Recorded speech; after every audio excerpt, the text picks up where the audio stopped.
来关心国内这屏东是连续落几啊天的大雨，是造成高树乡新丰村的山区这溪水涨悬，发生水崩山的灾情，而且主要的道路拢是路埋，这居民所种的菜色嘛拢互因引起。即马村长呢是赶紧派怪手来保护清气，互民众会使方便出入。 大量的土石对山顶冲落来，路面规个拢是土石，完全无法度行。阮熟种的菜色嘛拢淹去。这是屏东高树乡新丰村，昨中昼过后的大雨，溪水袂赴排出去，就规个淹到对外连接的马路，嘛造成新丰村当地居民一度无法度返去厝。 怪手骨力大，甲溪水内底的土石清掉，村长要互村民赶紧会使出入。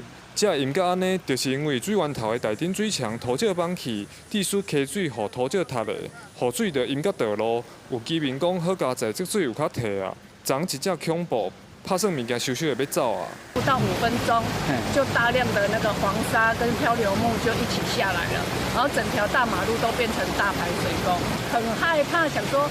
糟糕了，要重蹈覆辙了。去年的情形又要开始了。